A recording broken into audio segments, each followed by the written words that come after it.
日要同大家講嘅故事係阿秋同阿胡。阿胡喺度等緊 BB 嚟。阿胡係從沙丘鎮嚟噶，嫲嫲派佢嚟要陪小 BB。真係好眼瞓啊！阿胡打咗一個喊路，一直坐喺度，坐到我悶晒，真係想返沙丘鎮，好想見到嫲嫲。阿胡迷迷糊糊咁瞌起咗眼瞓，佢發咗一個夢，夢見咗一望無際嘅沙丘，有人喺度講嘢，又靜咗落嚟，響起咗八音盒嘅聲音。阿胡擘大咗眼，嚇咗一跳。BB 仔返到咗屋企啦！我都唔知道 BB 仔原來咁細個咁得意噶喎。阿胡佢興奮到個心卜卜咁跳。BB 仔嘅名叫做秋。阿秋嗰啲口水總係將阿胡隻手整到濕立立。阿秋又學爬啦，成日咧都會喺阿胡嘅身上面爬過嚟爬過去。第一次着鞋仔嗰一日，阿秋拎住咗阿胡嘅尾巴行嚟行去。就算係咁啊，阿胡都仲係好中意同阿秋玩嘅。阿胡同阿秋一日一日咁一齊玩，阿秋慢慢長大啦。但係阿胡就慢慢開始變舊喎。終於有一日，阿胡膊頭嘅嗰條線裂開咗啊！唔緊要，唔緊要嘅。阿胡一啲都唔在乎咁話，只要我返去沙丘鎮，叫嫲嫲幫我縫一下就得噶啦。阿胡話走就走，你帶埋我去啦。阿秋就話啦，於是阿秋同阿胡一齊嚟到咗車站，就係呢一列火車。阿秋跟我嚟啦。阿胡跳咗上火車，仲未揾到座位啫，部火車就勁共咁開咯。我哋個座位喺嗰度。阿胡一下子跳上咗個座位度，坐咗落嚟，同阿秋講：阿秋，你就坐喺窗邊位啦，一直坐住就會到噶啦。一直坐住，肚餓咁點辦啊？唔緊要噶，下一個站就會有賣飯盒嘅，好好味噶。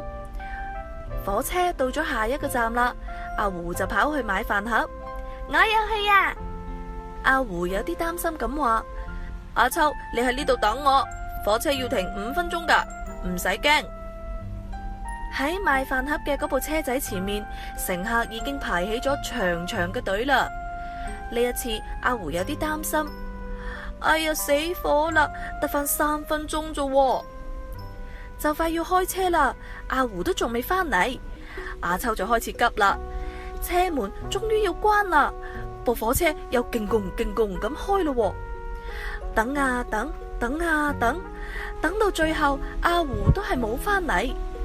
呢個時候，列車員就嚟查票啦。列車員聽到阿秋嘅說話，就話啦：你係咪喺度等緊一隻狐狸啊？我見到佢喺嗰邊嘅車門喎。阿秋即刻就跑過去睇，淨係見到阿胡佢攬住晒啲飯盒喺個門邊上。阿胡望住阿秋嘅面就話：冇事，嗰啲飯盒仲係熱辣辣噶。原來阿胡啱先急急忙忙咁跳上車嘅時候，佢條尾巴俾門夾住咗啊！阿胡同阿秋開始食飯盒，列車員又行埋嚟，好驚訝咁話：哎呀，你哋做乜喺度食飯啊？冇乜嘢，我哋冇逃票噶。只不過我條尾巴俾門夾住咗，咪唯有喺呢度食咯。阿胡佢從個袋裏面攞出咗車票，好唔容易先至挨到咗下一站，嗰隻門終於開啦。不過阿胡嘅尾巴就被夾到扁晒。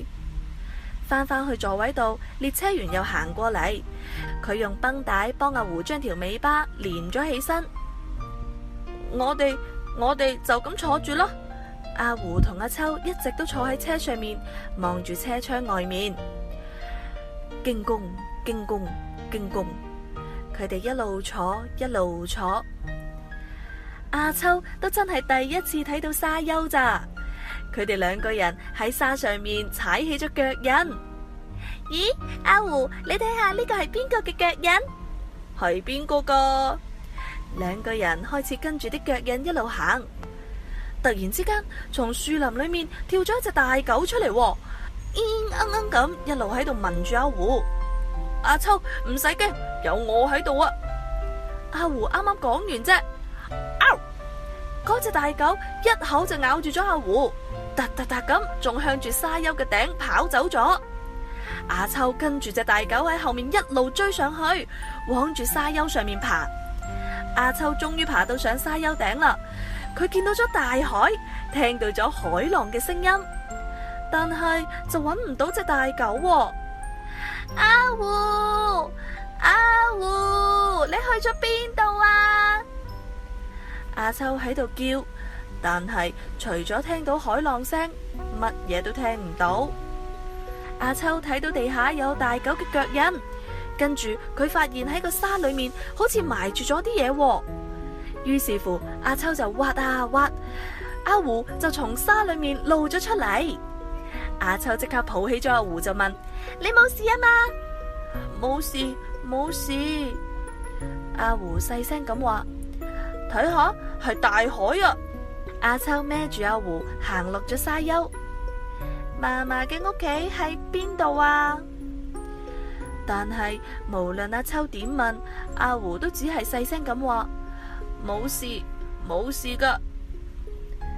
天慢慢黑啦，阿秋向住一排屋跑去。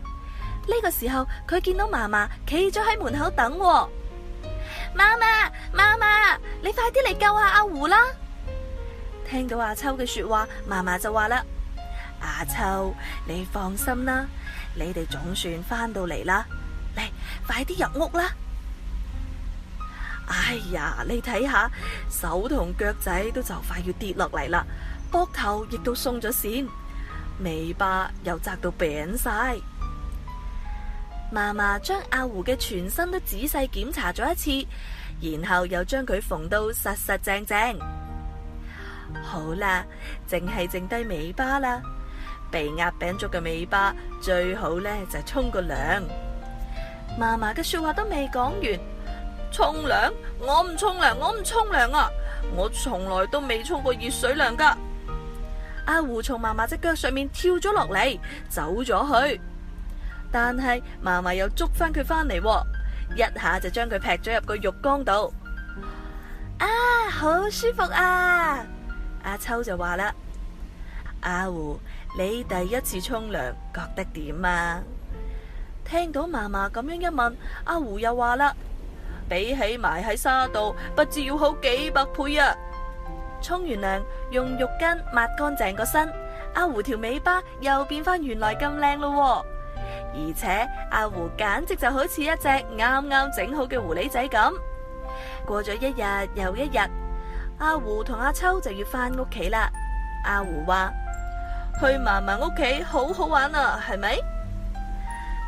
冇錯啊，我哋下次仲要再去。阿秋就話啦：